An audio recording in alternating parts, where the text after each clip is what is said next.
Okay, there we go.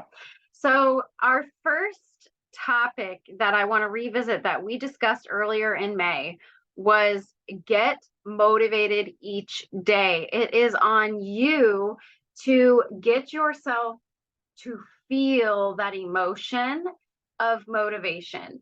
The quote here from Zig Ziglar is people often say motivation doesn't last. Well, neither does bathing. That's why we recommend it daily.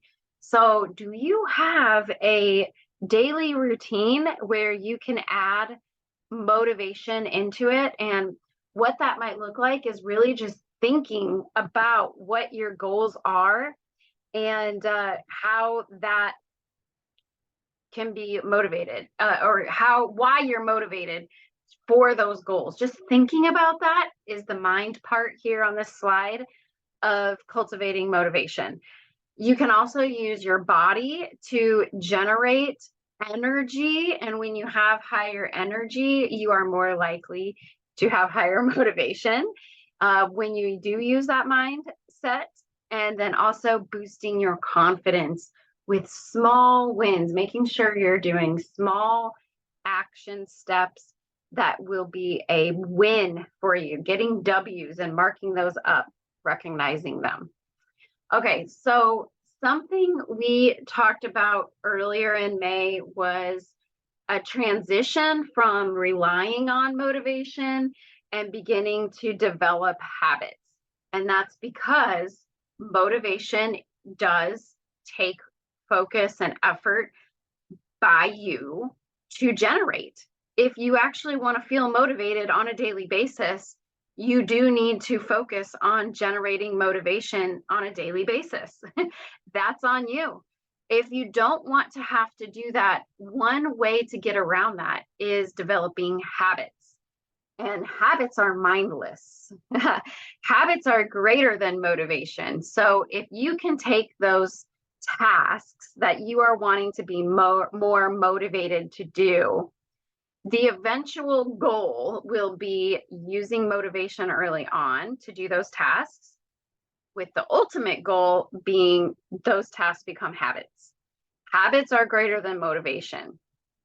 Habits are also greater than willpower, and that willpower can be drained and you can be tired if you expend willpower on one decision or one action. Your willpower will become depleted. And so habits are greater than both motivation and willpower. So we want to begin to cultivate habits. And the way we do that is there are some ideas here on this slide. Creating cues and creating an environment that is conducive to those habits. So if you want to have a habit to eat fruit every day or more produce, let's say a salad every day, an environment where you have a fridge that has lettuce and vegetables available for you to make your salad is going to be better. Or if you want to have a habit of, let's say, not eating candy, cleaning up your environment and removing the candy balls will be helpful with that. And so I will say that's one area for me. We have a giant candy dish in our kitchen, and it's especially full after Halloween and Christmas. So that is not good for our environment. And cleaning that up and recreating an environment that is conducive to our goals helps us with those habits, of course. So creating cues, triggers, using your phone to create triggers, those are considered cues. Maybe having a cue to actually then go and take action on a habit you're already creating or you already have is another way to create habits. So for instance, me, I've used this before, logging my foods. I will log my foods when I'm doing kid pickup time and I'm sitting in the car rider line. It's a habit. I have to go sit in the car rider line and I pick up my phone and I'm looking at my phone. That habit is already ingrained. And so what I'll do when I'm in park and sitting in the car rider line is open up the logging app and track my food. So that's an example there. increasing your confidence in your ability develops habits. And because when we do not feel capable or we don't feel confident, it's very hard to follow through on things. So when we want those things to be so small that we are fully successful at them. And when I say fully, I mean 95% completion. It doesn't have to be every single day to be a habit. One person that I follow says 3 to 4 times a week is a habit. 95% or 90% might be your consideration of a habit. You get to decide what is a habit, but it does not have to be perfect. We're not going for perfection here.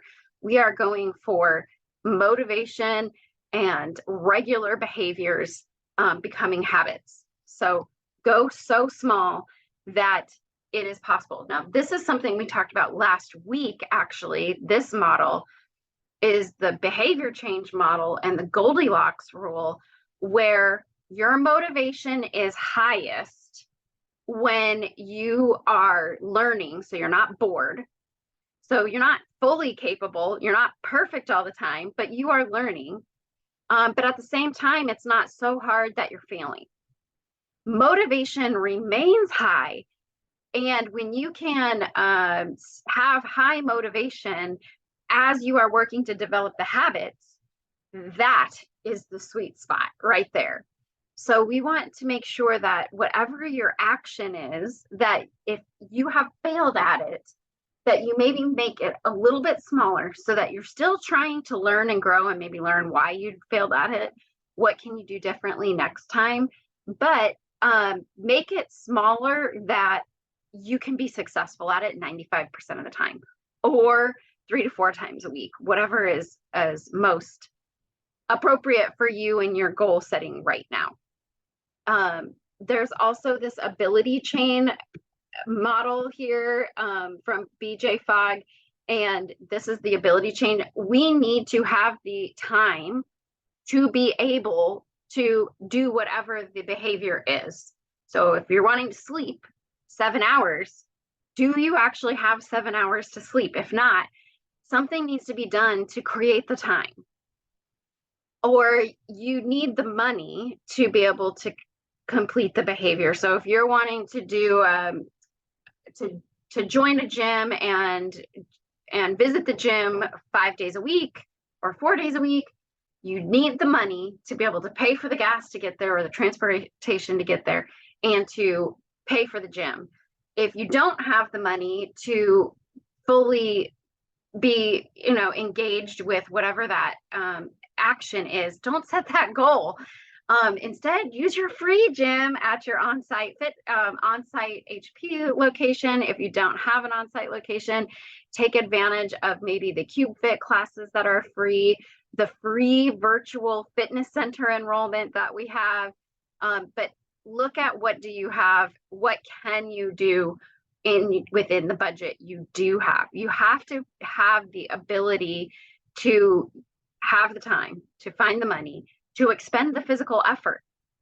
This is another thing in the ability chain, is you have to have the physical effort to do something. So if you just had a new baby and you're not sleeping and you have a goal that you're wanting to be motivated to exercise 5 to 6 days a week to lose that baby weight, you may not have that ability right now.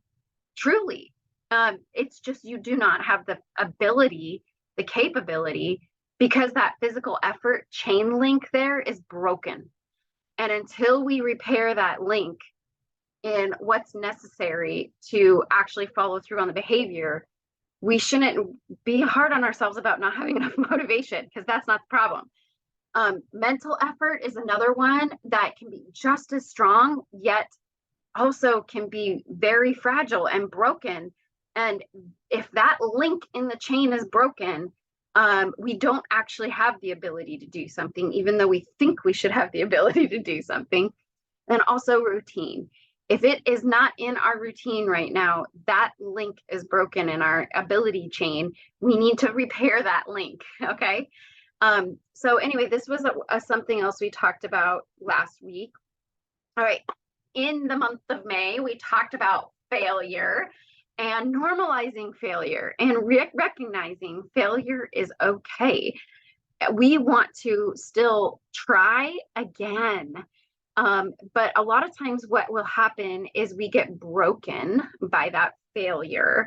And we don't necessarily change what we were trying to do enough.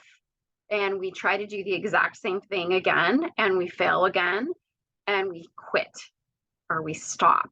And the motivation diminishes down, down, down, down, down. Be motivated and think about, and that's why you attend this class, is I'm here to encourage you and motivate you to try again and fail again. But look at why it was that you failed. What didn't work? How can you make it smaller? And if there is anything that you're like, hey, this did not work for me, Alita, what are your suggestions to make this a smaller goal that I can be successful at, that I can be motivated to do? And I heard this recently in some trainings we had with our employer. I work for Health Fitness Corporation, and our employer has been doing some trainings about earning the right to proceed, to add additional complexity to things. Earn that right by being successful in the small stuff. Before you want to jump to doing like the super complicated, the all out effort, achieving the highest dream right away, earn the right to achieve that by being successful in small things. So that's another way to kind of reframe your mind in that, hey, it's okay for me to focus on the small steps right now because I'm earning the right to move on to the next step. But if you want to know what is the step? Because if you're following somebody on TikTok or Instagram and they're just showing what they do, you might not even realize what the step down might be. So if you need help with that, please reach out or put it in the chat box of what you might need some help on with that. And then here we've got some quotes about failure. I have not failed. I've just found 10,000 ways that won't work. That's probably my favorite one there. But one of the things here is to feel that failure. Feel like it's okay. I give you permission to feel that failure and to have some self-compassion and connection with that. But at that point, revisit your goals, reflect on your learnings, embrace the growth mindset that we have here in the culture at HP, and create the next plan. It's okay to pivot and go after a new plan. And then last week, we also talked about capabilities and how we really do need to feel capable and able, competent to be able to do things. And there were 5 steps to building our capability.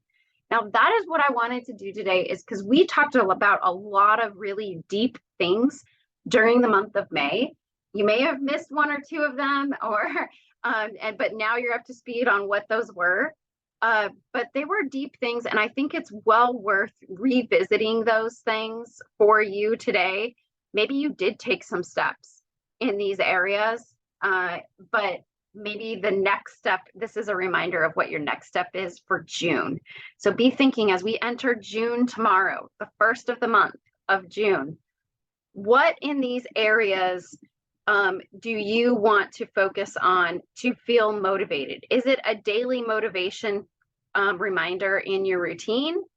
Is it developing energy or confidence? Is it developing habits by focusing on encouraging cues and winning, which builds confidence by making them so small? Is it focusing on some of these abilities that you need to grow and develop in? Is it addressing failure? Where did you fail and feeling that failure and then focusing on the next plan? Or is it developing capabilities in something that maybe you did fail at and you realize, okay, there's a gap and I need to learn about this. I need to learn how to do this differently. I need to build that capability. So whatever it is, I want you to think about that. Would love to see in the chat box if there is something, but that's it for today. Thank you for coming for your midweek motivation. And I appreciated spending the month of May focusing on some of these deep areas with you. And I hope that June will be another motivating month where I see you here in class for your midweek motivation. Thanks, everybody. We'll see you later.